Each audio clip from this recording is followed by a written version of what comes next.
नमस्कार. आज आपण तर्फेचा अभ्यास करणार आहोत. या मुलांनी तुम्ही पण या.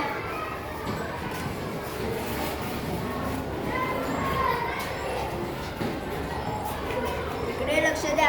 टेकूचे 3 स्थान असतात: बल, टेकू, भार. जसजसे आपण टेकू भाराकडे नेला जातो तेव्हा भार उचलला जात नाही, पण जसजसे आपण टेकू भार बलाकडे नेला जातो तेव्हा भार उचलला जातो. बलापासून टेकूपर्यंतचे अंतर बलभुजा, टेकूपासून भारापर्यंतचे अंतर भारभुजा. सांगा पाहू.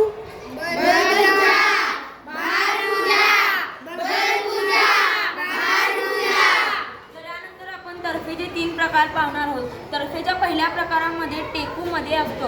उदाहरणार्थ कात्री. बल, टेकू, भार. सांगा बरं, कात्री हा तर्फेचा कितवा प्रकार झाला? तर्फेच्या दुसऱ्या प्रकारात भार मध्ये असतो. उदाहरणार्थ ढकलगाडी. सांगा पाहू. ढकलगाडी हा तर्फेचा कितवा प्रकार? दुसरा. तर्फेचा तिसरा प्रकार बल मध्ये असते. उदाहरणार्थ चिमटा. चिमटा हा तर्फेचा कितवा प्रकार? तिसरा.